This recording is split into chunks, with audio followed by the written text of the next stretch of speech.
बैरून मुल्क बैठकर रियासत और इदारों के खिलाफ हर्जा सराई करने वालों की वतन वापसी के लिए हुकूमत ने बड़ा इकदाम उठा लिया। वज़ीर दाखिला मोहसिन नकवी ने बरतानवी हाई कमिश्नर से मिलकर शहजाद अकबर और आदिल राजे की हवालगी के कागजात उनके हवाले कर दिए। मोहसिन नकवी कहते हैं कि पाकिस्तान के खिलाफ प्रोपेगेंडा करने वालों को वतन वापस लाने के लिए वजारत दाखिला ने बजरिया वजारत खारजा भी हवालगी से मुतालिक तरीक़ाकार शुरू कर दिया है। बैरून मुल्क बैठकर रियासत और इदारों के खिलाफ हर्जा सराई की कोई मुल्क इजाजत नहीं दे सकता। बैरून मुल्क बैठकर रियासत और इदारों के खिलाफ हर्जा सराई करने वालों की वतन वापसी के लिए हुकूमत ने बड़ा इकदाम उठा लिया।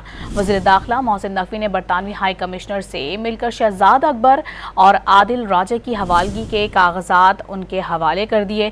मोहसिन नकवी कहते हैं कि पाकिस्तान के खिलाफ प्रोपेगेंडा करने वालों को वतन वापस लाने के लिए वजारत दाखिला ने बजरिया वजारत खारजा भी हवालगी से मुतालिक तरीक़ाकार शुरू कर दिया है। बैरून मुल्क बैठकर रियासत और इदारों के खिलाफ हर्जा सराई की कोई मुल्क इजाजत नहीं दे सकता।